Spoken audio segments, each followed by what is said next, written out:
Nocturna, mas no funesta. De noche mi pluma escribe. Pues para dar alabanzas, Hora de laudes elige. valiente amor contra el suyo hace, con dulces ardides, Que para daros un día, a mí una noche me quite. Hola, yo soy Sofi. Y yo soy Bren. Y este es nuestro podcast donde vamos a charlar sobre nuestras autoras favoritas. Su vida, su obra y qué las hace tan especiales. Sean bienvenidos a Nocturnas, mas no funestas. Hola, bienvenidos. Hoy vamos a hablar sobre Clarice Lispector, cuyo verdadero nombre era Chaya Pinyasimna Lispector. Fue una escritora ucraniano-brasileña de novelas, cuentos, poemas y libros infantiles, que también ejerció como periodista y traductora. Nació el 10 de diciembre de 1920 en el actual territorio de Ucrania, que por entonces formaba parte de la Unión Soviética. Se la considera una de las escritoras de habla brasileña más importantes del siglo XX y muchas veces se la incluye dentro del movimiento modernista brasileño. En 1921, un año después de su nacimiento, su familia partió de Ucrania hacia distintos territorios de Europa del Este, hasta que en 1922 consiguieron pasaportes rusos y un permiso para viajar a Brasil. Se instalaron en principio en la ciudad de Maceió, en la costa norte de Brasil, porque allí residía una tía de Clarice con su esposo, y con la llegada a Brasil todos los miembros de la familia tuvieron que cambiar su nombre a nombres portugueses, y allí fue cuando nuestra escritora recibió el nombre de Clarice. Cuando tenía 5 años, la familia volvió a mudarse, esta vez a Recife.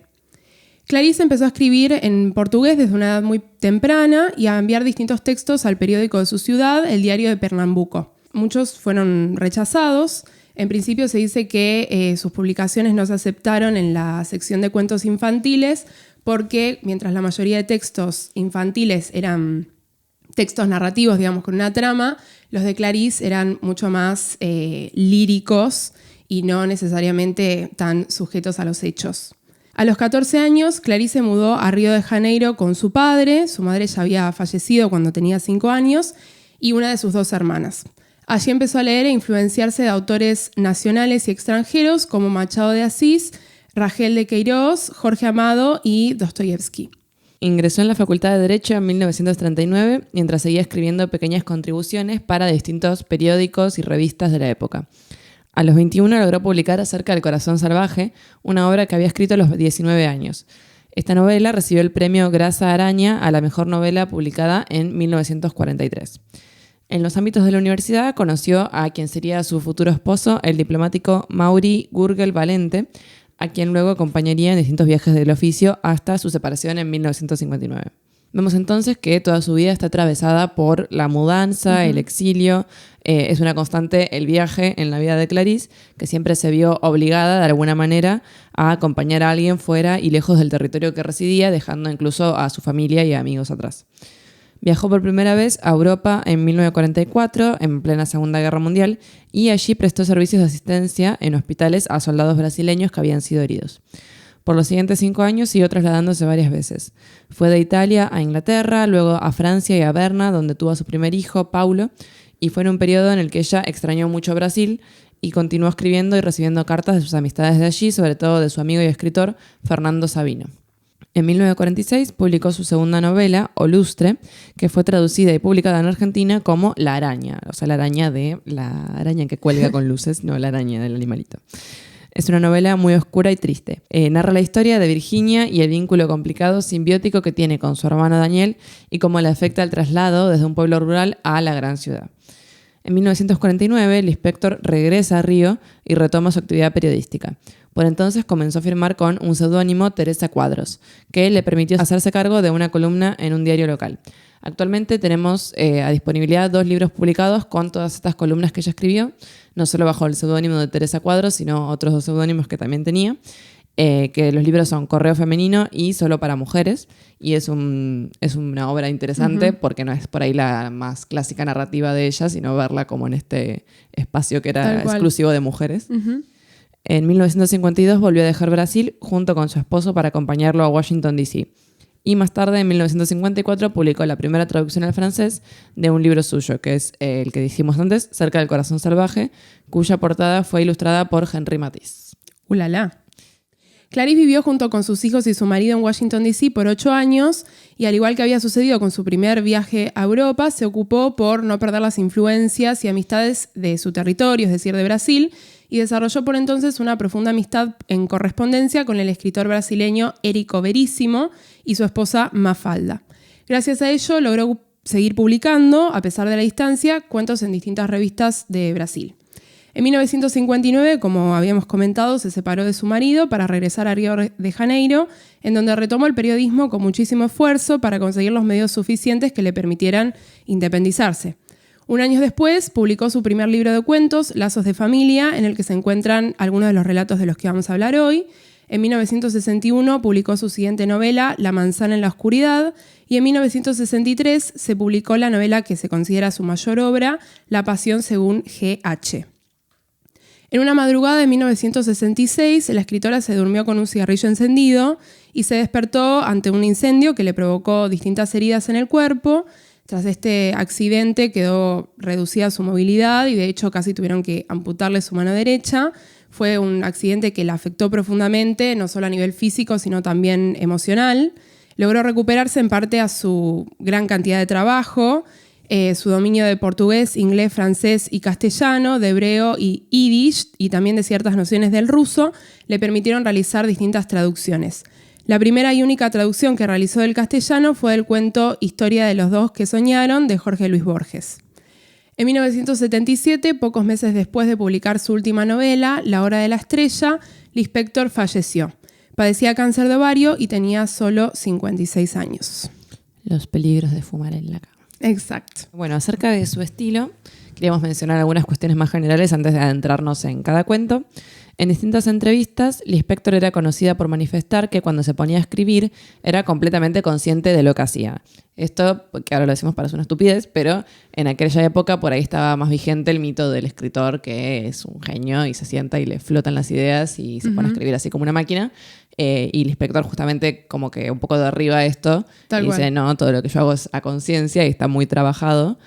Y esta afirmación se corresponde mucho con el resultado que podemos ver en sus textos, ya que se destaca en ellos una estructura bastante compleja, muy lírica y una intensidad de la vida interior de los personajes que podríamos comparar, por ejemplo, con Virginia Woolf, ¿no? Que siempre trabajó desde este lugar. Ella definía su escritura como un no estilo y le gustaba que los lectores obtuvieran distintas interpretaciones a partir de los pensamientos de los personajes que ella construía. Y esto me parece que se nota mucho en cómo ella arma los relatos, donde quizás algunas partes son como más disparatadas o más incomprensibles, y ahí me parece que cada uno puede buscarle la vuelta que le guste. Hoy en día, Lispector se considera un ícono feminista, a pesar de que ella misma no se representaba de esta manera. En vida, Lispector luchaba constantemente contra la autoridad y el contexto en el que vivía. Esto lo podemos ver también iconográficamente, por ejemplo, en cuanto a al tipo de fotografías en las que ella se representaba. Ella siempre salía fumando y con cara totalmente seria. De hecho, bueno, acá tenemos una de las fotos de Clarice Lispector, que en las ediciones de Corregidor sacaron, según la época en que se haya publicado cada libro, le ponen una foto de la época de la autora. Muy interesante. Y ahí, bueno, van a ver que no está nunca sonriendo ni haciéndose la linda, sino que simplemente mirando a cámara totalmente seria. Y que además es bellísima. Sí.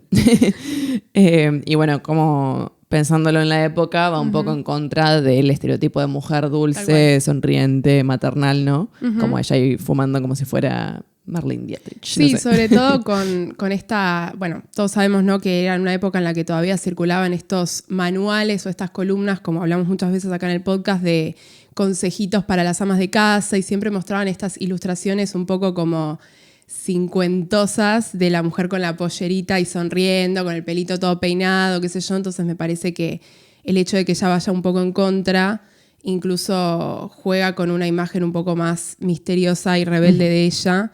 Lo mismo que esto de posicionarse, ¿no? Como una época en la que también comenzaban a resurgir y tener mucha presencia las ideas del feminismo, y ella ubicarse en un espacio por fuera de eso también es un gesto, ¿no? Bueno, muchas veces también debido a este contexto, la escritura y el éxito de una escritora mujer obviamente no se dio por un camino de rosas, sino que tuvo que luchar un montón para que se la reconociera. Y tuvo que sufrir la crítica de escritores que consideraban que sus textos no podían haber sido escritos por ella, sino por un hombre. Tal cual. Lo cual, ridículo. Sí, a mí me impactó mucho porque las acusaciones eran como que ella tenía básicamente a un ghostwriter, o sea, un escritor fantasma, y le robaba sus textos y les ponía su nombre, o sea. Que aparte, o sea, si alguien leyó los textos de Clarice Lispector, donde la mayoría de las protagonistas son mujeres, exacto, donde retrata un montón de incomodidades femeninas, uno diría, ¿por qué le está robando los textos a un hombre? O sea, claramente no. Sí, sí. Además, muchas veces, bueno, ya vamos a ver cuando empecemos a charlar sobre los cuentos, algunos de ellos mucho más filosóficos y quizá otros más crudos de los que vamos a hablar, se nota mucho que no solo las protagonistas son mujeres, sino que son mujeres que atraviesan procesos emocionales muy complejos, ¿no? Como incluso muy intrincados con respecto a lo que uno sabe que es la subjetividad femenina. Me parece un poco rebuscada la acusación, sinceramente. It's for the girls. Claro. Bueno, ahora sí vamos a empezar a charlar sobre algunos de los cuentos de Clarice. Primero vamos a empezar con La Jerigonza en El Vía Crucis del Cuerpo. Es un libro de 1974. Como siempre decimos, cuando tratamos relatos, vamos a tratar de dar una especie de pantallazo general al comienzo de cada uno, con un poquitito, ¿no?, de qué se trata, pero sin spoilear demasiado. De todas maneras, creo que en este caso se complica particularmente porque los relatos de Clarice suelen ser bastante cortos. Uh-huh. Y bueno, no se los pierdan, por favor. Si quieren, pausen acá el capítulo y vayan a leerlos ahora. La Jerigonza es un cuento sobre una mujer, Sidiña, que es profesora de inglés y que debe realizar un viaje en tren de Minas Gerais a Río para luego tomarse un avión hasta Nueva York, a donde tiene la intención de ir para perfeccionar el idioma. Ella se sube a un tren, a un vagón bastante vacío, hasta que suben dos hombres que comienzan a mirarla con demasiado detenimiento. Ella se da cuenta de que la miran y que están conversando en una lengua que al principio ella no reconoce y se da cuenta que hablan la jerigonza, ¿no?, que sería lo que nosotros en criollo llamamos el jeringoso, ¿no? Esta lengua que si no la hablaban de chicos, uno agrega una sílaba, ¿no?, compuesta por una P y la vocal de la sílaba anterior. Ahí les di la explicación técnica. Copo, mopo, mepe, espestapas, dipicia, pende. Tal cual, ahí Sofi, doctora en jeringoso. Bien, cuando ella se da cuenta, ¿no?, de esta situación, comienza a entender que era la jerigonza, la lengua que ella utilizaba también de pequeña para defenderse de los adultos, y escucha que básicamente lo que estos hombres están diciendo es que ella es muy bonita y que quieren tomarla, ¿no? Y que si ella se resiste, de todas maneras pueden matarla y robarle. Entonces Sidiña piensa que tiene que resolver rápido la situación para salvarle y se le ocurre fingir que es una prostituta porque así piensa que estos hombres van a desistir. Entonces hace como una especie de makeover ahí en el vagón, se acorta la pollera, se abre los botones de la camisa y bueno, ahí dejamos para no spoilear qué es lo que pasa luego. Igual creo que lo vamos a decir eventualmente. Sí, es que lo vamos a decir, así que léanlo porque es un cuento muy, muy breve, es muy fuerte también, así que, bueno, no se pierdan.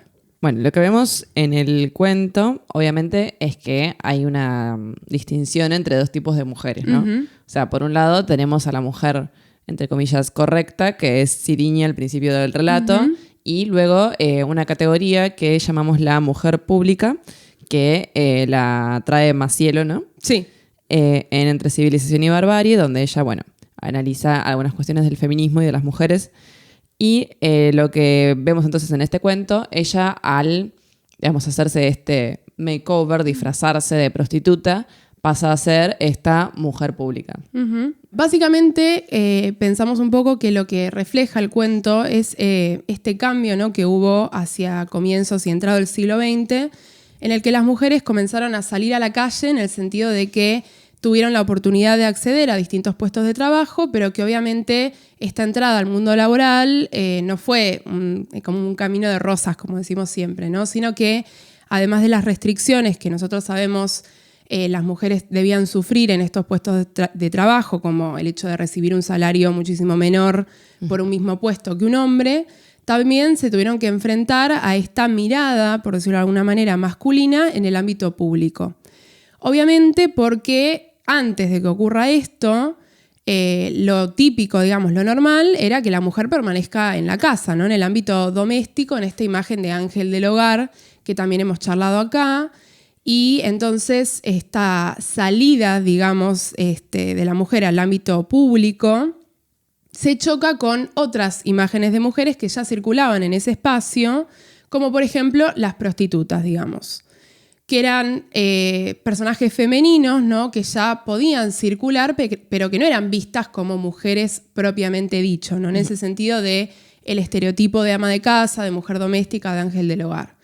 Entonces, como decía Sofi, el cuento pone en escena en un comienzo a una mujer bien, entre comillas, que debe enfrentarse a esa mirada masculina en el ámbito público, y es una mirada que obviamente la amenaza con un peligro muy grande, ¿no? Con una amenaza hacia su vida directamente, hacia su cuerpo, Sí.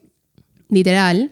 Entonces, lo que ella decide hacer es convertirse de alguna manera en este otro sujeto femenino que sería la mujer mal, porque como esa mujer ya estaba disponible, no era de alguna manera deseada para violentar, digamos, ¿no? Lo que estos hombres quieren no es simplemente relacionarse con una mujer, porque para eso podrían ir a buscar una prostituta, digamos, sino que tienen este deseo, y en el cuento se le dice explícitamente, de violentarla y si es necesario matarla para conseguir lo que ellos quieren. Sí, impresiona mucho, o sea, dos cosas, ¿no? Por un lado, que ellos dicen abiertamente esto, queremos tomarla, ¿no? Como usan el verbo tomar como si fuera una cosa, ¿no? Tal cual. Quieren poseerla. Y luego que si bien lo están ocultando porque lo están hablando en jeringoso o en la jerigonza, lo están diciendo abiertamente en un tren. Están diciendo, bueno, es muy linda, vamos a tomarla. Y entonces acá se abre como esta cuestión de por qué ella logra zafar, ¿no? Porque ella Tal justo cual. los puede entender. Y en este sentido es como que este entender a mí me hacía acordar un poco como a la idea del capital cultural y de cómo uno, teniendo ciertos conocimientos, puede acceder también a ciertos espacios o puede incluso, en este caso, preservar su vida. Tal cual. Pero que otra mujer puede no tener la suerte de hacerlo y bueno, y es lo que ocurre al final básicamente. Y otra puede ser víctima. Y bueno, justamente como el cuento para Sidiña por ahí tiene un final feliz porque ella como que logra zafar. Pero vemos que hay un problema sistémico, ¿no? Tal o sea, cual. que es lo que siempre remarcamos en los casos de violación. Como que por ahí en las noticias salen cada tanto y uno dice como, uy, mira este hombre qué bestia, y todas las feministas salen a decir, no, no es un bestia, sino que es algo que ocurre sistémicamente porque es lo que les habilita este sistema patriarcal. Y bueno, esta cuestión también de poder acceder o no a la jerigonza también tiene que ver con esto, ¿no? ¿Quién puede o no zafar de la violación? No solamente los que saben la jerigonza, sino también por ahí una mujer de determinados tratos sociales más vulnerable que otra, una Tal mujer cual. trans puede ser más vulnerable que una mujer cis, ¿no? Entonces, como todas estas diferencias de clase o materiales se van marcando en la salud y la integridad física. Sí, tal cual. Me parece que el cuento pone claramente el acento en esa situación de que termina siendo casi como una lotería, ¿no? Porque de la misma manera que ella podría no haber conocido la lengua y no darse cuenta y sufrir las consecuencias, también se podría haber subido a otro vagón, ¿no? O se podría haber tomado otro tren y no justo ese. Lo mismo le va a suceder a quien termina siendo la víctima, ¿no? De estos hombres, que ella se entera un tiempo después. Entonces, me parece como que lo más crudo del cuento es la manera en la que desde un comienzo esta idea está muy presente y es casi como un recuerdo bastante cruel, ¿no? De lo que es la sociedad y de lo que es este problema, que como vos decís, es algo que no parece como que haya una manera de solucionarlo. Y yo me acuerdo de cuando leí este cuento en la facu y lo analizamos, estábamos como una especie de... En vez de una clase, como que se transformó como una especie de terapia grupal, ¿no? Porque uno se cansa, ¿no? Quizá de hablar de esto y se da cuenta que no hay demasiado que uno pueda hacer, sino mantener los recaudos necesarios, pero como que nunca se sabe, básicamente. Bueno, en segundo lugar, tenemos otro tema que queríamos traer a colación, que tiene que ver con esto del volverse prostituta, ¿no? Este makeover que Sidiña decide hacer para salvarse. En principio tenemos acá una muestra de un estereotipo muy patente, ¿no? O sea, la prostituta, como decíamos, es la mujer pública que no solo está, hace uso, digamos, de ese espacio con libertad, algo que quizá la mujer trabajadora no podía hacer o no se animaba a hacer, sino que además está como loca, ¿no? Al menos esa es la manera en la que el cuento lo plantea, porque Sidinia, además de como desvestirse, también empieza como a tomar una actitud un poco desequilibrada en el sentido de que se pinta los labios todos torcidos o comienza a canturrear por lo bajo. Y obviamente acá tenemos como mucho de lo que es el prejuicio, el estereotipo que existía en esa época, pero es un estereotipo en el que terminan cayendo tanto las personas, digamos los pasajeros, como estos hombres que intentaban violentarla y también el personal del tren, ¿no? Porque el plan que Sidinia constituye para poder salvarse le quita la oportunidad de continuar con su viaje. Es decir, finalmente a ella terminan sacándola del vagón, bajándola para registrarla en una comisaría y termina encarcelada por 3 días porque era como comportamiento indecoroso, ¿no? En la vida pública. Y es un poco un juego que a mí me pareció como de roles invertidos, ¿no? Es decir, quienes estaban pensando en quebrantar la ley, estos hombres, en realidad se quedan y logran cometer el crimen, mientras que ella se ve obligada a bajarse del tren, lo cual implica obviamente salvarse, pero también termina perdiéndose su vuelo y termina pasando por una situación por la que en realidad tendrían que haber pasado estos 2 hombres, ¿no? Sí, además te hace pensar, bueno, ella justo encima no era prostituta. Tal cual. Se tiene que comer los 3 días en prisión, pero incluso si había una prostituta en el tren, tipo, ¿por qué le iban a poner presa 3 días cuando la verdad es que claramente el daño que podía llegar a ser una prostituta no era el daño que podían llegar a ser 2 violadores y asesinos, tal cual. ¿No? Y bueno, y la cuestión obviamente del encarcelamiento, por ahí como que concretiza algo metafórico que plantea el cuento, de bueno, como la mujer está atrapada dentro de ciertos estereotipos y a ella literalmente la encierran, ¿no? Exacto. Y bueno, no puede llegar a Nueva York. Y en este sentido les trajimos una cita para mostrar de qué manera Clarice representa esto del encierro que dice Sophie, que dice: Sidinia no sabía cómo explicarle a la policía. La jerigonza no tenía explicación. Fue llevada al calabozo y allá fichada. La llamaron con los peores nombres y pasó en la celda 3 días. La dejaban fumar, fumaba como una loca, tragando, pisando el cigarrillo en el cemento. Había una cucaracha gorda arrastrándose por el piso. Es decir, esto de que la jerigonza no tiene explicación, a mí me hizo sentir que ella se había convertido, ¿no?, en esta prostituta un poco loca, como veníamos diciendo, y que de alguna manera ella sabe que incluso si ella dijese la verdad, estos policías no van a creerle. Como que ya el estereotipo de la mujer mal, digamos, cayó sobre ella y cualquier cosa que diga va a estar filtrada por los ojos de esta reprobación pública, digamos, de lo indecoroso, y por eso no tiene sentido, digamos, ni siquiera que ella lo intente. Y me parece también como muy... Esto de la cucaracha a mí como me gustó mucho porque es como claramente un lugar muy sucio. Que se contrapone a ella misma. Exacto. Que desde el principio es una mujer muy limpia, sí, como muy pulcra, viene como con la blusita y la pollera y le dice que le gustaba todo perfecto, que era una maestra severa. Entonces te la imaginas en este contexto y ella no pega ni a palos, ¿no? No pega ni a palos, y además obviamente, ¿no?, si pensamos en lo que hablamos muchas veces con esta cuestión del medio y los personajes, sería como el medio, digamos, sucio y perfecto para estos hombres, digamos, que merecerían estar encerrados, y sin embargo nosotros sabemos que no, digamos, logran cometer su crimen y quedan en libertad, ¿no?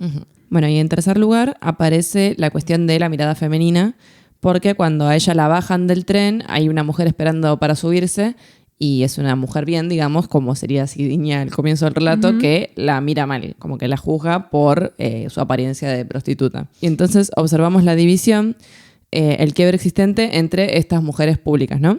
Para la mujer trabajadora que, sale a ganarse su moneda, en principio la prostituta tampoco es una mujer propiamente. Incluso entonces, si bien las dos cuadrarían dentro de lo que es la clase trabajadora, hay una que parece estar dentro del margen de lo bueno y lo correcto y hay otra que no. Y entonces como que no puede extenderle este sentimiento de sororidad. Porque, digo, si una persona ve que está maltratando a otra, sentiría un poco de empatía, por lo menos. Tal cual. Y acá en este caso no, simplemente la juzga. La mujer trabajadora y la mujer prostituta entonces no se sentían parte de la misma esfera y, por lo tanto, replican los mecanismos reproductorios del lenguaje masculino. Y esto quizás tiene que ver con algo que vamos a plantear en el siguiente cuento, pero bueno, justamente lo podemos adelantar. Vamos a hablar un poco de la teoría de Lacan, del lenguaje, y de cómo Lacan decía que nosotros somos hablados por el lenguaje. Y esto lo que quiere decir justamente es que nosotros, como miembros de una lengua, recibimos un montón de preconceptos y de estereotipos y de cosas que vienen inculcados en el lenguaje mismo. Y entonces el lenguaje, al ser parte también de una cultura patriarcal, nos hace por ahí como tener todos estos preconceptos o nociones patriarcales. Entonces, incluso siendo mujeres, es como que estuviéramos hablando una lengua que está dictada por el varón, ¿no? Tal cual, sí. Y más en esa época donde, como decíamos al principio, esta salida, ¿no? de la mezcla entre estas mujeres bien que comenzaban a salir a trabajar y la reprobación de aquellas que quizá no estaban de acuerdo, me parece que chocaba un poco con esa imagen que el lenguaje masculino, lo que se suele llamar como el monólogo masculino, pensaba, ¿no? de este sujeto femenino. Y en este sentido quería mencionar brevemente cuál es la frase final del cuento, que me parece que se relaciona mucho con lo que estuvimos mencionando, que es: el destino es implacable. Me parece que Clarice siempre tiene, o por lo menos en estos cuentos que nosotros vamos a charlar hoy, tiene finales así como muy, muy duros, de frases como muy filosóficas y muy crudas al mismo tiempo. Y me parece que esta era la frase perfecta para terminar este cuento en particular, porque es en los últimos párrafos en los que Sidinia se entera que finalmente esta mujer que la había reprobado en el andén del tren es la que termina siendo víctima de estos dos hombres de los que ella logra salvarse. Y ella termina esta frase con esto, que termina el cuento con esta frase de el destino es implacable, ¿no? Como diciendo esta cuestión de la lotería que mencionábamos al principio. O sea, yo me salvé hoy, pero quizá, no sé, al regresar de mi viaje a Nueva York y tomarme el tren, quizá no. O sea, tuve suerte de entender la jerigonza, tuve suerte de reaccionar rápido antes de que llegue el túnel, pero esta otra mujer no estaba enterada de nada y por eso sufrió las consecuencias que me pertenecían en algún punto, ¿no? Me parece como que está el tema de la culpa también un poco presente allí. Así que bueno, esto en cuanto a la jerigonza, pero les recomendamos leerlo porque es muy fuerte, pero es un cuento que está muy bueno también para pensar y reflexionar. Sí, algo también que es muy choqueante del final y que no mencionamos es cuando el personaje de Sidinia piensa como que además de sentir miedo y terror ante la idea de la violación, como que sintió un poco de deseo, ¿no? Como que cree que le hubiera gustado. Y esto como que por ahí queda medio en discordancia, ¿no? Con todo el cuento, porque vos la ves a la personaje que está tratando de huir de esta situación y al final dice esto como que tenía deseo y que se siente una puta porque tenía este deseo de que la violen. Y me parece que tiene que ver también con una cuestión de cómo ella se comportaba antes, ¿no? Como esta cuestión de la mujer bien, la mujer correcta, que por ahí no puede expresar de ninguna manera el deseo. Y ante esta situación, como que por primera vez se ve confrontada a quizás sus ganas de tener, digamos, relaciones con un hombre. Que de hecho ella dice en un momento que es virgen. Entonces, como que por ahí desentona con todo el resto del relato, pero si lo pensamos en el contexto de época, sobre todo, como por ahí es una manifestación en un lugar inusual del deseo de la mujer, ¿no? Sí, tal cual. Yo cuando lo leí por primera vez, esa parte me chocó mucho y me generó como... Porque justo, ¿no? Esta manifestación de ese deseo está antes de que ella se entere en el diario, ¿no? de esta otra víctima, que era esta mujer que la había visto en el andén. Entonces es como que ella tiene ese arranque, ¿no? de manifestarlo, pero enseguida hay un corte muy impactante de lo que terminó sucediendo y ahí es como que se enfría todo en el cuento y tenemos esta última frase del destino es implacable.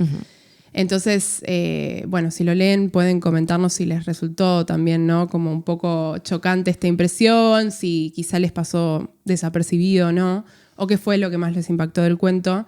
Estaría bueno escucharlos porque me parece que es un tema medio delicado que siempre está bueno debatir, ¿no? Bueno, el siguiente cuento del que vamos a hablar se llama Amor y está en el volumen Lazos de Familia, que tenemos aquí con nosotras. En este cuento tenemos a la protagonista, que es una mujer llamada Ana, que en el comienzo se explica que adquirió de a poco toda una vida mundana, muy rutinaria, la típica vida adulta de la mujer ama de casa que limpia, atiende a los chicos, hace las compras, y que se hunde en esa seguidilla de sucesos que son iguales cada día, como si no pudiera pensar en otra cosa. Pero en los sucesos del cuento algo cambia porque un día que ella va a hacer las compras como cualquier otro, se cruza en el tranvía con un ciego que está masticando chicle, y este es un hecho que de repente desencadena toda una serie de reflexiones tremendas sobre la vida que ella llevaba, sobre el mundo en general, y termina convirtiéndose, ¿no?, en un discurrir de la conciencia muy complejo y muy rico para analizar, como vamos a ver ahora. Uh-huh. Vemos que desde el comienzo ella, o sea, Ana, se establece a sí misma como una figura creadora dentro del ámbito doméstico. Uh-huh. Digo que se establece a sí misma porque hay un narrador en tercera, pero todo el tiempo estamos en la interioridad del personaje. Tal cual. Y ella dice que es como un labrador, no como el perro labrador, sino como la persona que labra la tierra, que siembra. Dice que planta semillas y crecen árboles, que serían metafóricos porque lo que crecen son sus labores domésticas y las personas que la rodean. Dice, crecían sus hijos, crecía la mesa con comidas, el marido llegando con los diarios y sonriendo de hambre. Vemos también que tiene un vínculo con la naturaleza y con el ciclo de la vida. Ella piensa en todo esto como si fuera, de nuevo, sembrar semillas para que crezcan árboles, pero al mismo tiempo están en un contexto urbano, ¿no? Entonces como que va mezclando todo, toda esta cuestión de ella, la naturaleza y la ciudad. Y como madre aparece como una figura nutricia que propicia el entorno adecuado para que su familia pueda desarrollarse con esto, por ejemplo, de las comidas, ¿no? Uh-huh. Sin embargo, esto parece desmentirse cuando llegamos al tercer párrafo. Ella habla de su rutina, que parece intocable, pero va a admitir que existe cierta hora de la tarde que era la más peligrosa. A cierta hora de la tarde, los árboles que había plantado se reían de ella. Es decir, que de repente aparece esta amenaza, que está en los pensamientos en realidad, que pone en jaque toda esa vida mundana que ella se ha construido y trae a colación todas sus preocupaciones y sus incertidumbres e inseguridades. Es decir, que todo esto que construyó está a punto de caerse, ¿no? Tal cual. En el siguiente párrafo, esta idea se vuelve a afianzar, esta perspectiva de la vida normal, con la cita que dice: por caminos torcidos había venido a caer en un destino de mujer, con la sorpresa de caber en él como si ella lo hubiera inventado. El hombre con el que se había casado era un hombre de verdad. Los hijos que habían tenido eran hijos de verdad. Su juventud anterior le parecía tan extraña como una enfermedad de la vida. Esto es muy característico, ¿no?, de los personajes femeninos de Clarice, que en principio no se presentan como sujetos que tienen poder de decisión sobre las cosas que hicieron en el pasado o sobre su cuerpo, ¿no? Como que siempre están como siguiendo la corriente de este mandato social, ¿no?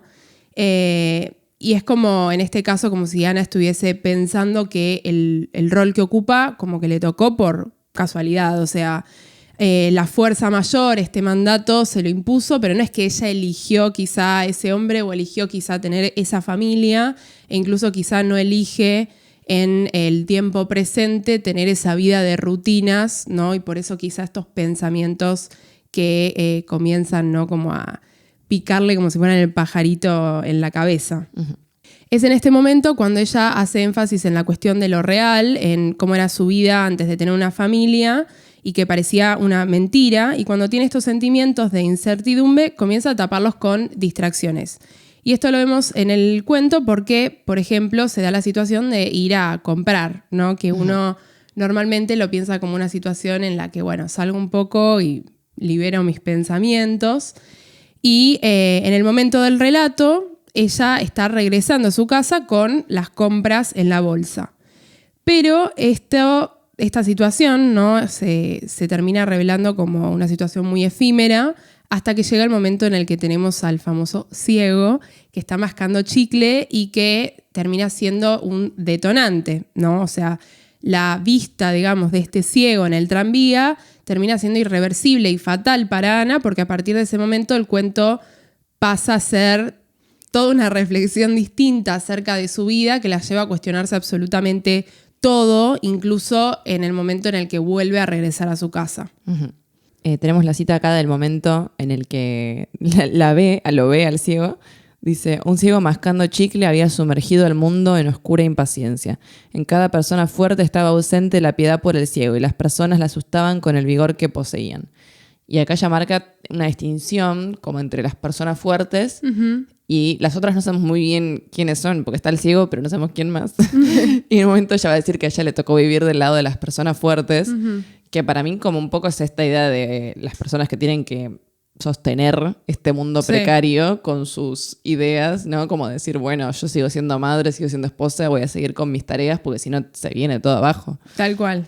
Algunas lecturas tienen que ver con el psicoanálisis, por eso trajimos algunas ideas de Lacan. Jacques Lacan habla de la formación del ego, que sería, bueno, nuestra percepción del yo, básicamente, y habla de que cuando somos bebés existe lo que llama el estadio del espejo, que es cuando sos un bebé y te ponen frente a un espejo y entonces vos reconoces que esa persona que está en el espejo en realidad también sos vos. Y entonces acá se desencadena toda una marea de cosas dentro del bebé, ¿no? Porque imagínense que hasta ese momento el bebé no sabía que él era un yo. Y de repente te empezás a dar cuenta de esto y es algo terrible, porque uno quiere ser un sujeto único, unificado, original, y te das cuenta de que en realidad sos un sujeto fragmentado, porque vos sos vos, pero también está ese otro que está ahí en el espejo, ¿no? Y entonces también surge el otro, con mayúscula, que es ese otro bebé que está frente a mí, que bueno, en un principio, como digo, es este reflejo, literalmente un reflejo en el espejo, pero que luego cuando nos hacemos grandes, el otro en realidad van a ser todos. O sea, uno para construirse su identidad, su yo mismo, tiene que verse reflejado en otros. Y esto quiere decir, por ejemplo, en las percepciones de los otros, en cómo los otros me ven a mí. Bueno, ¿qué sucede entonces cuando la protagonista se enfrenta a un otro que es ciego? Ahí ese yo y ese otro no se pueden ver. Ese otro no le devuelve la mirada, entonces deja de funcionar como un espejo y básicamente a Ana se le desmorona todo, ¿no? Exacto. Entonces, también lo que dice Lacan es que en esa construcción del yo y del otro, es en el otro donde nosotros depositamos todas nuestras certezas, toda la seguridad queda depositada allá en el otro. Y entonces, claro, cuando vemos a ese otro y es un vacío y no nos devuelve nada, ¿de dónde está la certeza? ¿Dónde está la seguridad en mi propia vida? Y ahí, bueno, toda esa identidad que Ana se había formado como un yo mujer, yo esposa, yo ama de casa, de repente se viene abajo y ahí es donde empieza como a cuestionarse todas estas decisiones o no decisiones que la han llevado a donde está.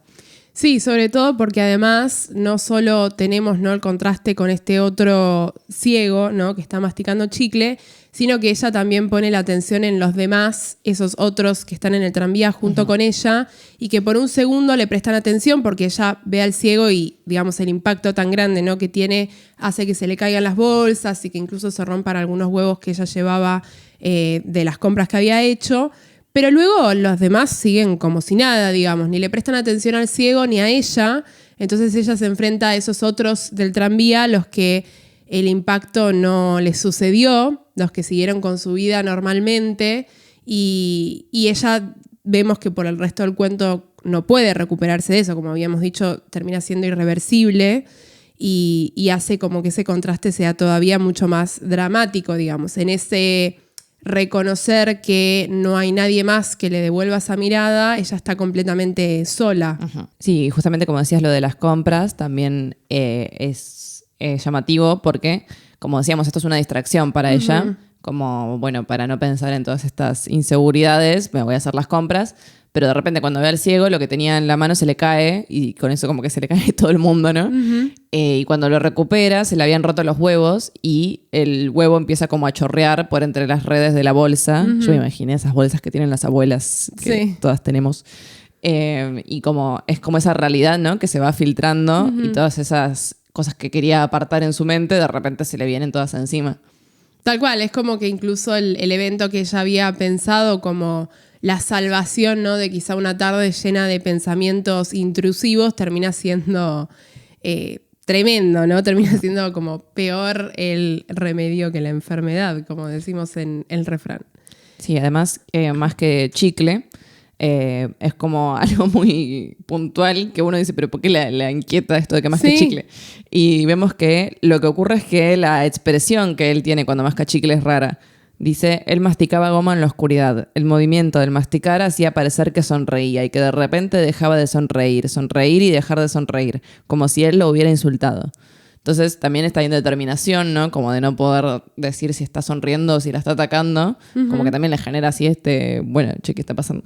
Sí, y además con el constante reconocimiento de que él, o sea, el ciego jamás tiene percepción de ella, solo en el momento en el que a ella se le caen las bolsas que atisba, ¿no? Como a estirar las manos para ver qué sucedió, ¿no? Para entender el contexto, pero después todo vuelve a la normalidad, ella levanta sus cosas y el ciego continúa con su vida. Es ella la que a partir de ese momento no va a poder ser la misma y termina, como vamos a decir ahora en un ratito, desdoblándose en la otra Ana que surge a partir de la vista de este ciego. En este sentido, como veníamos diciendo, cuando ella se baja del tranvía, empieza a caminar, no a su destino, sino como que se desvía del destino final, que sería obviamente regresar a su casa, y pasa por la zona del jardín botánico, donde percibimos a lo que sería esta otra Ana que se inauguró en el momento en el que ella tuvo la percepción del ciego y toda esta serie de reflexiones que charlamos recién. Entonces podemos pensar que tenemos por un lado la Ana del comienzo, ¿no? Que es la ama de casa que se deja llevar por sus funciones diarias, y esta Ana que está caminando ahora por el jardín botánico, que es consciente como de la bondad y la maldad que existen en el mundo, ¿no? Un poco es eso lo que parece que revela además esta situación que se da en el tranvía con el ciego. De lo frágil que es todo y de la suerte o la desgracia que a uno le puede tocar, digamos, como a ella le tocó ser ama de casa y hundirse en esa rutina, a otras personas les tocó ser ciegas, digamos, como este hombre del tranvía, y viven con eso, su propia realidad, que seguro está llena de sus propias rutinas, que no son nada que ver a los mandatos por ahí que ella tuvo que seguir. Y en este sentido les trajimos una cita que lo refleja. Dice, los árboles estaban cargados, el mundo era tan rico que se pudría. Cuando Ana pensó que había niños y hombres grandes con hambre, la náusea le subió a la garganta, como si ella estuviera grávida y abandonada. Un poco también esta cita sirve para mostrar, ¿no? El lirismo del cuento, porque hay una antítesis, ¿no? Sobre todo de esta cuestión de que el mundo es muy rico, pero al mismo tiempo se está pudriendo constantemente. Tiene que ver con esta cuestión, ¿no? De la realidad que ella vivía antes de estar enterada, digamos, de esta revelación o de esta epifanía que tuvo en el tranvía, y la otra realidad que se inaugura en ese momento. Entonces es como que cuando ella termina regresando a su casa, a su familia, a su mundo, no puede observar ese contexto con los mismos ojos. No puede volver a ser la Ana que era al principio, que salía a hacer las compras para pensar en otra cosa. Sino que el recuerdo que detona la vista del ciego y el tranvía la termina hundiendo como en una desesperación tal que resulta muy cruda, sobre todo cuando ve a su hijito y se acerca a él y le dice como que no se olvide nunca de su madre, ¿no? Es como muy impactante este choque entre esa primera Ana que uno la veía como muy entera y segura de las funciones que tenía que cumplir, y esta otra que después de todos estos pensamientos a lo largo de la caminata por el jardín botánico se termina como perdiendo a sí misma un poco, ¿no? Bueno, y en relación también con la podredumbre, lo que ocurre es que también ese yo se empieza como a desintegrar y se empieza a unir a el ciego e incluso el jardín botánico, ¿no? Ella dice, ya no sabía si estaba del lado del ciego o de las plantas espesas. Como que ya no puede poner un límite entre ese yo y ese otro, sino que es todo como uno y una masa informe, digamos. Pero bueno, al final, cuando ya está en su casa, parece haber como un instante de conciliación, ¿no? Como que de repente ella logra ver su realidad y no entrar en crisis. Y en este sentido trajimos también una cita que dice, finalmente, después de la comida, la primera brisa más fresca entró por las ventanas. Ellos rodeaban la mesa, ellos, la familia, cansados del día, felices al no disentir, bien dispuestos a no ver defectos. Se reían de todo, con el corazón bondadoso y humano. Los chicos crecían admirablemente alrededor de ellos, y como una mariposa, Ana sujetó el instante entre los dedos antes que desapareciera para siempre. Nada, tremendo. O sea, bellísimo, bellísimo, mal. Esto de la mariposa me encantó. Acá vemos que después de toda esta experiencia que ella vivió con la situación del tranvía, nos damos cuenta que Ana está aterrorizada de que ella o su familia terminen desapareciendo o hundiéndose en este sinsentido, ¿no?, de podredumbre de la vida y el mundo. Y todo el cuento está cargado de cosas vivas que mueren o se están muriendo, como cuando ella arregla las flores o mata una araña y la ve retorcer las patas, etc. Y al final le termina diciendo al marido, no quiero que te pase nada nunca, de la misma manera un poco que le había dicho a sus hijos que no quería que ellos la olviden, a su madre. Y esa crisis, ese correr el velo que le provocan el ciego y el paseo por el jardín botánico, terminan confrontándola, como veníamos diciendo, con la propia mortalidad, la de ella y la de su familia, digamos. Todo ese mantener a la familia viva también implica que en algún momento todos van a morir, ¿no? Sí, es como, bueno, ya no te puedes hacer la boluda, ¿no? Exacto. Te vas a morir algún día, ¿qué decirte? Sí, o sea, sobre todo porque, digamos, seguir o no seguir esa rutina no hace nada en cuanto a ese proceso. O sea, va a terminar sucediendo, no importa si ella es buena madre, buena ama de casa, buena esposa, o es mala madre, ciega, más cachicle en la vía pública. Es decir, va a terminar sucediéndole a todas esas personas que estaban en el tranvía. Y me parece que simplemente es como el choque de darse cuenta, ¿no? Espero no haberles provocado crisis traumas. Bueno, y ahora vamos con nuestro último cuento de hoy, que es La imitación de la rosa, también en Lazos de familia.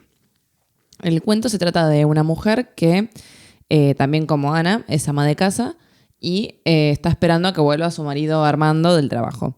Y mientras está esperando, ella piensa y piensa y piensa. Y todo el cuento básicamente son los pensamientos obsesivos que tiene esta mujer y cómo se van conectando unos con otros. Y a través de estos pensamientos vamos viendo toda su personalidad y algunas cosas de su historia que ella como que no menciona explícitamente, pero que se van a ir dando a entender. Y podemos ver puntualmente la identificación de esta protagonista femenina con la flor de la rosa. Y particularmente con un ramo que ella cuenta que compró a la mañana como el hecho central del cuento. Exacto, es decir, el cuento no tiene un suceso, digamos, ¿no? de acciones como normalmente quizás estamos acostumbrados a leer, sino que simplemente de vuelta con un narrador en tercera persona, focalizado en esta protagonista femenina, Laura, el discurrir de la conciencia a partir del cual nos enteramos, ¿no?, de estas cosas y bueno, le damos un significado a esta relación que ella termina planteando con el ramo de flores, ¿no? En primer lugar, queríamos mencionar el tema de la enfermedad, porque si bien es algo que en el cuento no se dice explícitamente, desde un comienzo el discurrir de la conciencia de Laura nos da la pauta de que ha atravesado y está atravesando una enfermedad mental. Al principio se hace referencia a un médico que le aconseja seguir ciertas reglas para calmar su ansiedad, al mismo tiempo que le ordena de alguna manera que tiene como que soltarse o dejarse ir, ¿no? La típica dicotomía del ansioso. Y luego nos enteramos de que estuvo internada en una institución psiquiátrica y que regresó de allí hace relativamente poco, es decir que está un poco volviéndose a acostumbrar a ese mundo que tuvo que dejar atrás para ponerse mejor. Esto se refleja también, como hablamos un poquito en relación a amor, en el lenguaje, porque tenemos un pensamiento muy atropellado y muy reiterativo. En este sentido me parece que se plantea de una manera bastante patente, ¿no?, esta cuestión de la ansiedad, porque ya da vueltas quizás sobre un mismo tema en distintas ocasiones y en todas tiene un pensamiento distinto para decir al respecto, entonces termina abrumando incluso un poco si nos ponemos en el rol del lector, ¿no? Y les trajimos una cita para que se entienda un poquitito esto. Con su gusto minucioso por el método, el mismo que cuando niña la hacía copiar con letra perfecta los apuntes de clase sin comprenderlos, con su gusto por el método, ahora, reasumido, planeaba arreglar la casa antes de que la sirvienta saliese de paseo para que, una vez que María estuviera en la calle, ella no necesitara hacer nada más que 1. Vestirse tranquilamente, 2. Esperar a Armando, ya lista, 3. ¿Qué era lo tercero? Eso es, era eso mismo lo que haría. Fíjense que un momento mientras yo estaba leyendo la cita un poco como que me quedaba sin aire porque no hay puntos seguidos en la oración, ¿no? Sino que está todo justapuesto entre comas con esta enumeración que tenemos al final. Y esto es algo que se repite, tenemos párrafos muy largos, es un cuento un poco más extenso a los otros que estuvimos charlando. Y tenemos estos distintos momentos en los que ella no puede como soltar un tema, ¿no? Sino como que tiene que exprimirlo hasta decir todo al respecto de eso. Y en relación con la enfermedad, justamente, como que si bien ella va a una institución psiquiátrica, un poco que sigue el modelo, ¿no? De la mujer que está medio loca, entonces la mandamos a descansar a la campiña o al mar, que por ahí aparece mucho en literatura gótica. Por ejemplo, como en El tapiz amarillo, ¿no? Como esto de, ay, está muy nerviosa, vamos a mandarla a descansar un tiempo. Y como que parecería que todos le están pidiendo eso, ¿no? Como, bueno, tranquilita, tómate las cosas con calma, no pienses mucho. Y ella como que está todo el tiempo pensando en que tiene que no pensar o que tiene que estar de una manera o de otra. Y ahí como Ana, ¿no? Como que ella está tratando todo el tiempo de cumplir el rol de la persona sana, ¿no? La persona que no se desvía de la norma ni siquiera en los pensamientos. Sí, tal cual, sobre todo porque, bueno, al igual que Ana también, ella quiere ser una buena ama de casa y una buena esposa, y la enfermedad que la afecta le impide, digamos, cumplir ese rol perfectamente. Entonces es como que ella se ve incluso bastante presionada, ¿no? Y no intenta ignorarlo porque ella sigue las indicaciones del médico, pero también es como que no puede evitarlo de alguna manera. Entonces, si pensamos, ¿no? Como hablábamos también en cuanto al primer cuento, estos roles o este mandato que se espera de una mujer, una buena esposa, etcétera, etcétera, a veces parece como que hasta implican que a uno no le puede pasar nada porque la familia se cae abajo o el matrimonio se cae abajo si la mujer no se comporta de la manera más sana y más cuerda posible, ¿no? Y bueno, justamente ella entonces se identifica con la rosa, que termina siendo un elemento perturbador porque tiene que ver con toda esta cuestión de la salud mental. Mientras Laura, que es la protagonista, está esperando a que llegue la noche y que vuelva su marido para salir a cenar con unos amigos, ella empieza como a fijarse obsesivamente en un ramo de rosas que tienen, que compró a la mañana y que justamente la rosa es como una rosa, una flor muy perfecta, ¿no? Por su forma y todo. Y entonces a ella le empieza como a molestar, como que no tolera que la rosa sea tan perfecta, pero porque ella misma toda la vida como que aspira a esa perfección. Y dice como que desde pequeña, como que siempre, esto que vimos por ejemplo en la cita de que quería copiar todo con una letra cursiva perfecta, pero todo, como que era muy pulcra, muy limpia, etc. Y bueno, como la rosa también está en ese rol ideal de la perfección que ella quisiera llegar a tener. Entonces Laura se identifica con la rosa hasta querer poseer al objeto. Se iguala con una flor y se autoconvence de que algo tan bello no debería conservarse. Como si ese objeto estuviese maldito y ese crearse algo tan bello, es decir, ese identificarse con un elemento como la rosa, pudiera desvirtuar toda su rutina y todo el orden de su vida. Y acá tenemos una cita. Y también que una cosa hermosa era para darla o recibirla, no solo para tenerla, y sobre todo nunca para ser, sobre todo nunca se debería ser hermosa, porque a una cosa hermosa le faltaba el gesto de dar. Uno nunca debería quedarse con una cosa hermosa, como guardarla dentro del silencio perfecto del corazón. Y bueno, esto me hace acordar una cita de Mitski. En una canción ella dice, if I gave up on being pretty, I wouldn't know how to be alive. O sea, si dejara de ser bonita, no sabría cómo vivir.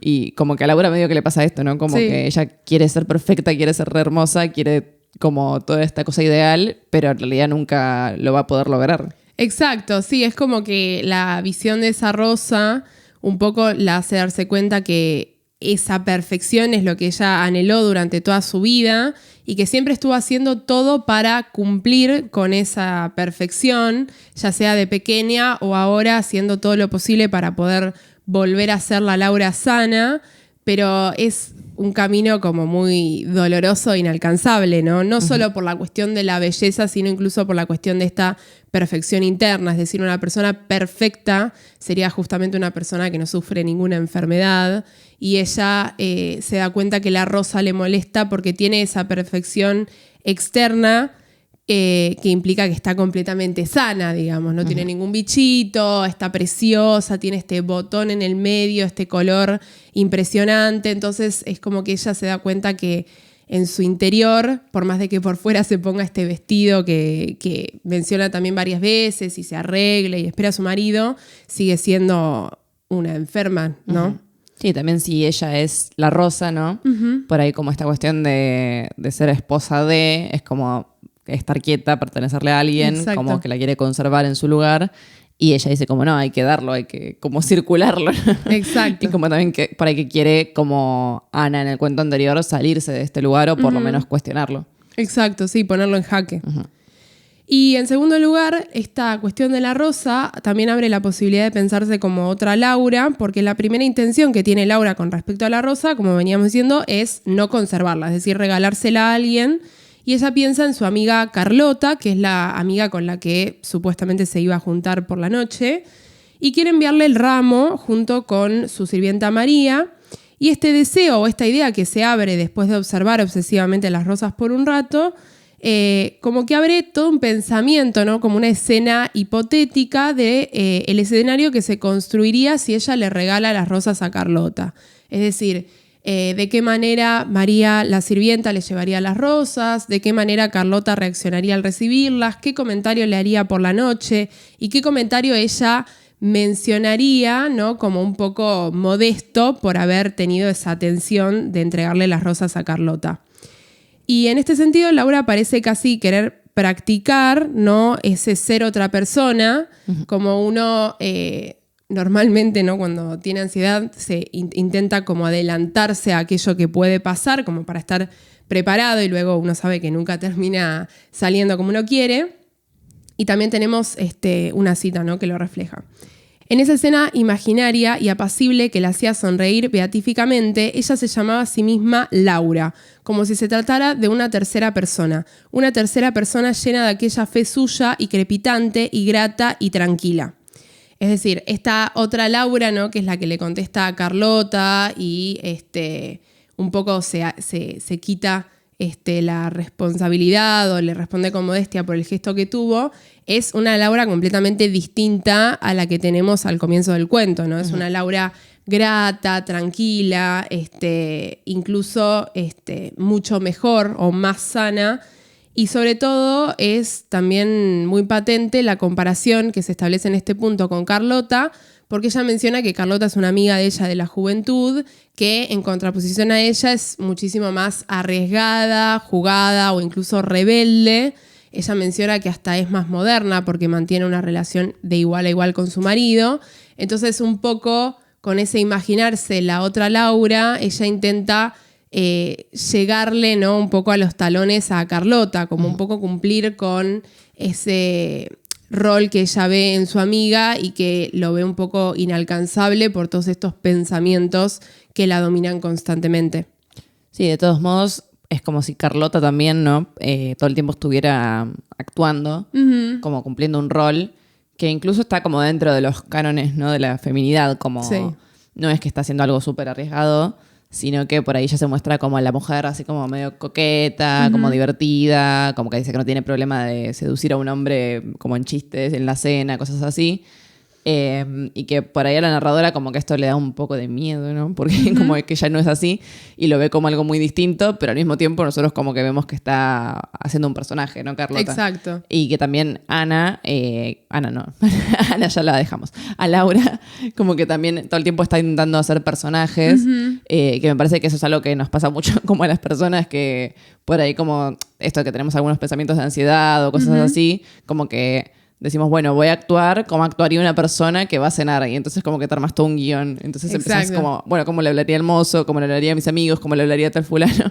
Y entonces terminas armando todo un papel, básicamente. Sí. Y me parece que están todos metidos en este juego dentro del cuento, de que cada uno tiene que hacer su papel, su rol. Y por ahí el de Laura es ser la amiguita como modesta, tranquila. Y Carlota ser la amiga exuberante.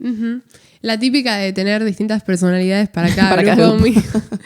Sí, no, tal cual. Me parece como que esta contraposición obviamente pone la atención en que incluso aunque Laura vea la falta en ella al ver a Carlota, también Carlota debe tener, aunque no tenemos, ¿no? su conciencia en el cuento, debe tener sus preocupaciones y debe tener sus momentos en los que ella tiene que aparentar ser algo que no es, para sobrellevar el momento, ¿no? O sea, quizá no sufrió una enfermedad o no tuvo que estar internada o no tiene que seguir distintas indicaciones médicas, pero seguramente tiene otras inseguridades y otras preocupaciones que la llevan a tener que decidir si aceptar el dolor que implica llegar a cumplir tal rol o tal estándar de perfección, ¿no?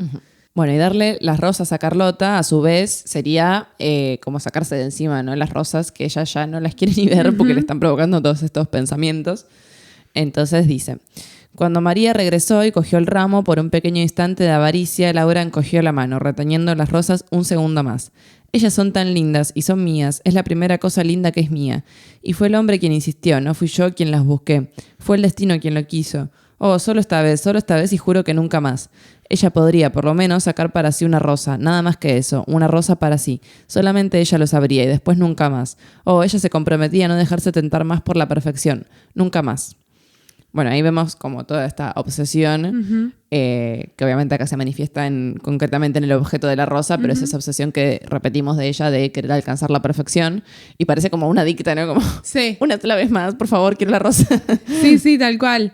Es como, bueno, un poco en relación a los otros cuentos que veníamos charlando, el hecho de quedarse, ¿no? con la rosa, aunque sea con una, ¿no? Tener un pedacito de esa perfección, es tomar una decisión sobre ella misma y sobre su cuerpo, ¿no? Por fuera de todo lo que ella intenta solucionar de sí misma para los demás. Porque me parece como que en el cuento y en todo este discurrir, ¿no? de la conciencia de Laura que tenemos, no está muy presente la idea de mejorar por sí misma, ¿no? Sino como mejorar para poder seguir cumpliendo el rol de esposa ante Armando, o para poder sobrellevar una cena entre amigos, o para poder quedarse en la casa y no tener que volver a la institución psiquiátrica. Pero en este momento ella decide y desea por sí misma el quedarse con al menos un pedacito de algo que ella, como en la cita que acabamos de leer, es perfecto y parece como hecho para ella, ¿no? Como si el destino se hubiera encargado de poner a Laura y a esa rosa en un mismo lugar, un mismo día, ¿no? Como para que terminen juntas. Sí, también esta sensación de es lo primero lindo que tengo en mi vida, como claramente no es cierto porque seguramente tuvo muchas cosas lindas, pero es como esta idea de que siempre lo que tienen los demás es mejor, ¿no? Entonces, si lo tiene Carlota, como, ay, no, yo lo quiero ahora, es lo más lindo que vi en mi vida, ¿por qué no lo puedo tener yo? Claro, sí, porque siempre tengo que ser la que se rebaja, digamos, con respecto a los demás, quizá por cierta personalidad o por ciertos pensamientos de los que estoy tratando de mejorar, ¿no? Por último lugar, queríamos hablar un poquito del tema de la melancolía, que es particularmente, ¿no? del tema del tedio, que es un tema que está muy patente en la literatura alemana, ¿no? Cuando comienza a crecer el ámbito urbano y surge esta idea del progreso, ¿no? La ciudad termina siendo para el hombre moderno un espacio tan liberador como alienante. Entonces, en este contexto, ¿no? las teorías establecen que el hombre quiere focalizarse en algo mínimo y empezar a acumular, ¿no? como un coleccionista, distintos objetos para tratar de ahogar esa angustia alienante de la ciudad, del progreso, del trabajo, etcétera, etcétera. Y un poco esta es la actitud que vemos en la lógica de Laura, ¿no? Como que ella tiene ese objeto en las manos y le parece hermoso y no puede dejarlo ir porque quizás es algo que, aunque sea por un momento de su día, hizo que ella pueda dejar de pensar en las cosas que tenía que hacer para curarse o para mejorar emocional y mentalmente, y comienza a focalizarse solo en eso, en la perfección de la rosa, en la belleza del ramo, etcétera, etcétera. Entonces, por eso un poco este arranque a lo Gollum de querer quedarse con la rosa al final, ¿no? Sí, y también lo que mencionabas del tedio y la urbanización, que en esta época también como que se empiezan a ver mucho como no sé cómo llamarlos, como las baratijas, como las cositas, sí. digamos, como los souvenirs, como estas cosas que en las casas de clase media, incluso acá en Argentina, como que de repente explotan los cajones de pavadas, que uno dice, ¿por qué compré esto? Y justamente es como esta idea, ¿no? De, bueno, si compro esto voy a ser feliz, y por ahí es, no sé, uno de esos delfines que te dicen el clima en Mar del Plata. Exacto. No te va a hacer feliz. Sí, o como se ve ahora, no sé si alguien por ahí los vio, que hoy en día existen un montón de objetos que son para cosas muy específicas. Por Sí. ejemplo, la otra vez vi un video en el que había un artefacto que servía para cortar un bagel perfectamente a la mitad, ¿no? Yo tengo uno así de huevos. Cortas el Claro. huevo así. Y bueno, y como que exactamente uno sabe que puede hacerlo con un cuchillo, pero es como que, claro, el capitalismo, ¿no? Crea como todos estos objetos que te tiran el mensaje de que si vos lo tenés, tu vida va a ser más fácil, pero quizá comés un bagel por año, ¿no? O los picadores de ajo, que también es como, bueno, pero puedes picarlo con el cuchillo. Pero es como, no, está en el catálogo de Amodil, lo tengo que comprar. Yo, chicos, quiero la mopa. Siempre quise la mopa. Esa Pero con bueno, las la cosas. mopa es algo útil.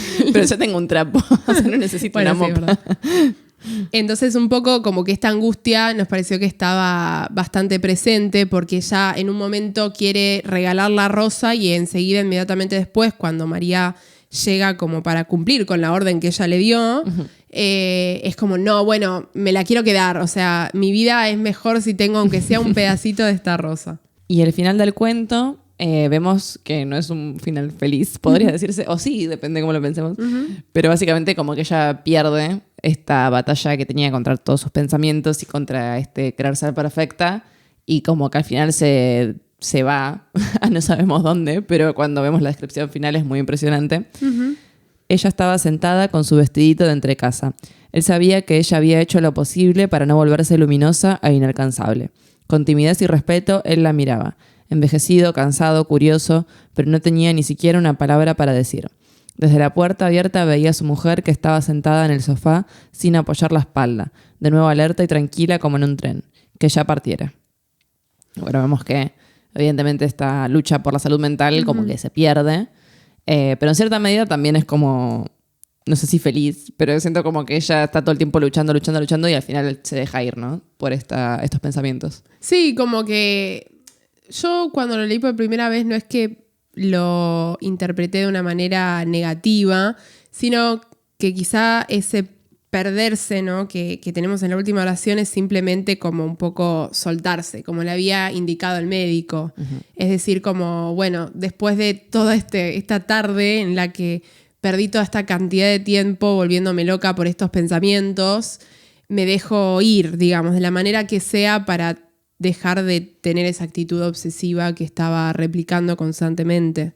Pero bueno, obviamente que tenemos una contraparte, ¿no? Que sería como el pensar esa partida, como el, bueno, literalmente perder ante la enfermedad o perder ante esos pensamientos y... Como abstraerse completamente. Exacto.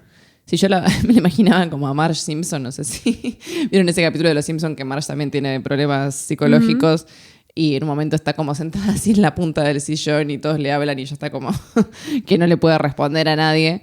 Bueno, me imaginaba como esa situación de estar súper derecha, como también de la perfección de la postura, ¿no? Como de no poder ni siquiera relajar la columna y estar como totalmente metida dentro de su cerebro. Sí, tal cual. Bueno, llegamos al final del capítulo de hoy. Queríamos preguntarnos un poco entre nosotras qué cuento te había gustado más, Sofi. Mi favorito de los tres es La imitación de la rosa, porque me gusta mucho cómo trabaja toda la cuestión del pensamiento. Es como que no lo puedes soltar porque está todo el tiempo saltando de una cosa a la otra y como que no para. Y me parece que refleja muy bien esa situación de cuando la cabeza no para, ¿no? Y como este final tan críptico y tan como en cierto punto trascendental, ¿no? De lo que le ocurre a Laura, me gusta mucho porque deja como abierto todo el futuro de lo que le puede llegar a ocurrir. Sin embargo, Amor también es un cuento que me gusta muchísimo, pero siento que la primera vez que lo leí no entendí nada, como que me quedé tipo, ¿qué? ¿Qué pasó? ¿Por qué vi un ciego y de repente qué pasó? No estoy entendiendo. Y en cambio La imitación de la rosa como que del momento uno le entré a lo que estaba sucediendo. Claro, el ritmo del pensamiento de la protagonista. En mi caso creo que es Amor porque cuando lo leí por primera vez, que fue literalmente ayer, me esperaba una cosa completamente distinta, como que Sofi me había dicho, bueno, vamos a incluir este cuento y yo como que me esperaba, no sé, un cuento completamente distinto. Claro, además eso, ¿no? Que se llama Amor, quizá no hablamos mucho, ¿no? de la cuestión del título, pero lo podemos dejar abierto para que nos comenten ustedes qué piensan en los comentarios. Pero me gustó mucho porque siento como que con la primera lectura me sentía así tan perdida como estaba Ana, ¿no? En el jardín botánico. Y después cuando lo leí por segunda vez y comencé, ¿no? como ya a leerlo con un poco, bueno, la perspectiva analítica que uno podía tener sobre el cuento, Me pareció extremadamente perfecto la manera en la que estaba escrito y me gustó mucho, lo disfruté mucho. Pero bueno, sí, también La imitación de la rosa está muy bueno y me gustó también poder meternos un poquito en esta cuestión, ¿no?, de la salud mental y demás. Así que, bueno, díganos ustedes si leyeron algo de Clarice, quizá leyeron alguna novela que, no sé, Sofi, pero yo personalmente todavía no pude leer ninguna. Si leyeron algún otro cuento que les guste o cuál fue su favorito de los que charlamos hoy, los leemos y charlamos en los comentarios. Adiós, gracias.